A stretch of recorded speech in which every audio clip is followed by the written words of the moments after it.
Send more droids against the Jedi Knight. Their bodies are making a pile so high that he will never be able to cross it. Thus spoke desperate Neimoidian officer Centipeth Findos during the Battle of Cato Neimoidia, implicitly voicing an opinion that was widely held by many in the galaxy, that B1 battle droids were little more than trash. The Confederacy of Independent Systems regularly employed the droids in mass numbers during the Clone Wars, but the Republic's clone troopers had such an easy time destroying the droids that oftentimes their numbers didn't matter unless they were truly staggering. As a result, B1s have had a bit of a reputation as being totally useless, but this reputation was actually quite unearned. To understand why, we need to dive into the untold story of the B1 battle droid, which is, of course, exactly what we're going to do today.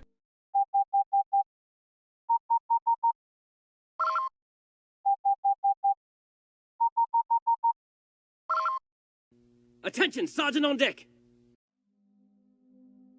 Believe it or not, the B1 chattel droid was one of the most brilliant innovations in military history, and their bad rap comes primarily from skewed perceptions and the fact that the Confederacy ultimately lost the war. But the CIS's defeat had nothing to do with battle droids. As we all know full well, and as we've discussed in the past, the CIS would have absolutely steamrolled the Republic were it not for Sith interference. That inevitability was not in spite of B1 battle droids, but in large part because of them. The B1 battle droid was a product of Bactoid Combat Automata, a Geonosian firm affiliated with the Techno Union. It was originally commissioned for the Trade Federation in the months leading up to the invasion of Naboo, as part of a wider military build-up overseen by the Federation's Neimoidian faction. Unlike most battle droid lines, they were designed as part of a larger whole instead of on their own merits. Bactoid Combat Automata, its sister company Bactoid Armor Workshop, and Ji-Char Cathedral factories were building an entire army from the ground up at once, and so every individual component of that army was designed to work in perfect harmony. This is absolutely crucial to understand going forward. Despite its failure in the Battle of Naboo, the Trade Federation army was nothing short of a work of art, a masterpiece of efficiency and logistic harmony. It was based around the overhauled Lucrehulk class battleships, which had been redesigned to carry 50 C-9979 assault craft and 5,000 Vulture droids each. Each landing craft carried 11 MTTs, 28 PACs, and 114 AATs, while each MTT or PAC carried 112 B1 battle droids. It was like a set of Russian nesting dolls, and each stage of the army could be deployed quickly and without hassle. It was incredibly easy to scale back or scale up an assault force depending on need. Throw in a central control computer managing the whole army like it's playing an RTS game, and you've got the galaxy's most efficient military force. The Trade Federation took warfare and broke it down to pure numbers, which by all rights should have been a much more effective approach than it ended up being. The B1 battle droid was the basic component of this army. It was designed to essentially be a walking blaster, programmed via the central computer with basic combat programming and little else. Armed with cheap but effective E5 blaster rifles, these droids were perfectly good at shooting until a target stopped breathing, and they proved effective as perimeter guards or in other secondary military roles. They weren't the best soldiers, as they were relatively unintelligent and fragile, but they weren't supposed to be the best. They didn't need to be intelligent to serve the Trade Federation's interests, and they didn't need to be durable either. In fact, as we discussed in a video last year, they were actually designed to die cleanly and easily so as to make reassembly easier. When the Neimoidians commissioned the B1 battle droid, they weren't looking for a perfect soldier. Rather, they were looking for units that would allow them to effectively utilize the greatest strengths of combat droids, easy coordination and massive numbers. With their central control computers, they were able to coordinate their droids almost perfectly, allowing thousands of B1s to act as a single unit. Thanks to the low price tag of the B1, they were also easily able to amass truly frightening numbers of the droids. The personality of B1 battle droids was also a major part of why the Trade Federation used them so much. In the words of Rune Hacko, Newt Gunray's lieutenant, droids don't talk back, they don't question orders, and they don't complain when you send them on suicide missions. They also had no mercy, and their loyalties never conflicted, making them impossible to bribe or reason with. The Neimoidians could always count on them to carry out their orders to the letter, or at least try to.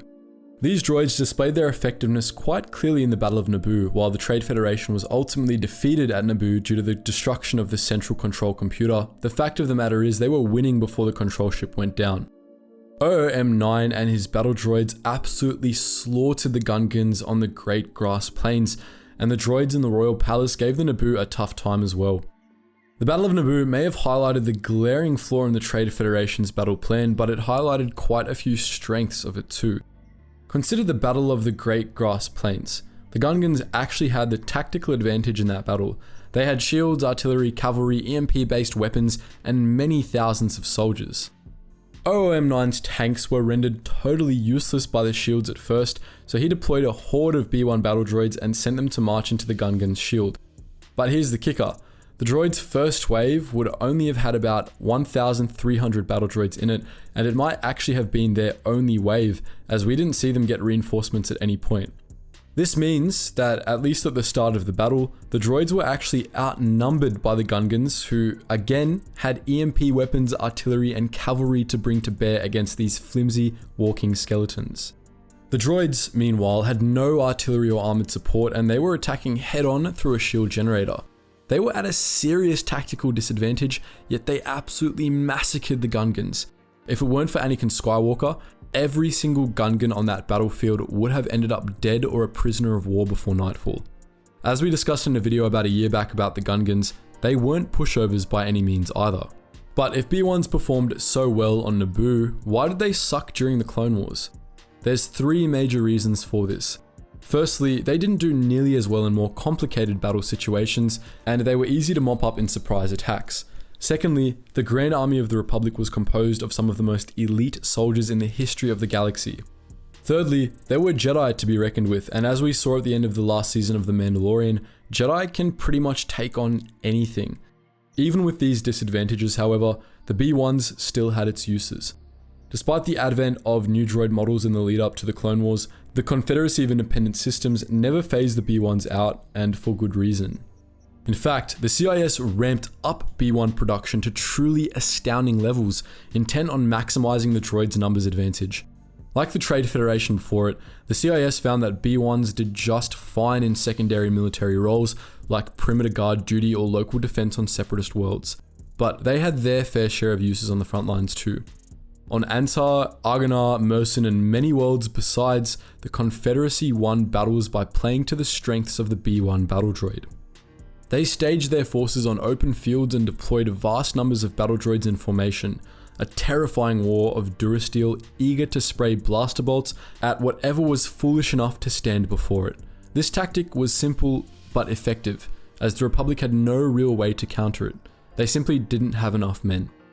The true strength of the B-1 battle droid required specific circumstances to become fully apparent, but it was the only thing the Confederacy had that not even the greatest of Jedi could stand against, except maybe turbo lasers and the like. The Confederacy had other tactical uses for the B-1 as well. They worked quite well as support units, and when combined effectively with other droid models, they could easily win the day even when battles weren't playing to their strengths. In a sense, they were good for filling out armies and for serving as general purpose troops that could be redirected as separatist commanders saw fit. They were also quite good at laying down suppressive fire during close quarters engagements when deployed in larger groups. During the Clone Wars, the Confederacy made their B-1s even more useful by upgrading their logic modules, programming them to be able to serve in all manner of support roles. Over the course of the war, B-1s saw use as snipers, weapons specialists, grenadiers, light gunners, scouts, aerial soldiers, combat engineers, techs, construction workers, and even firefighters. This versatility was also a huge asset for the separatists, though it came with a bit of a downside, as too many of these additional programs overloaded droids' logic modules, resulting them in becoming chatty. So that's why the B-1 battle droid was hugely underrated. But what do you think? Are there any other separatist droids you'd like us to take a look at? Let us know in the comment section below. And just before you head off, guys, make sure you check out our new channel called The Braved, where we delve deep into history to find the most badass people from all different eras. So if that sounds like it's up your alley, check it out. It's the first link in the description. And if you're just looking for some music, check out our Relax Jack music channel, where we take the music from there and use it in the background of the videos you listen to here. And if you want access to a behind the scenes Discord where you can interact with myself and the entire team who make these videos, check us out on Patreon. And lastly, if you want to join our wider community, check us out on our Geetzlies Gaming Network and our main Geetzlies Discord. Anyways guys, as always, thank you so much for watching and I hope to see you in the next video.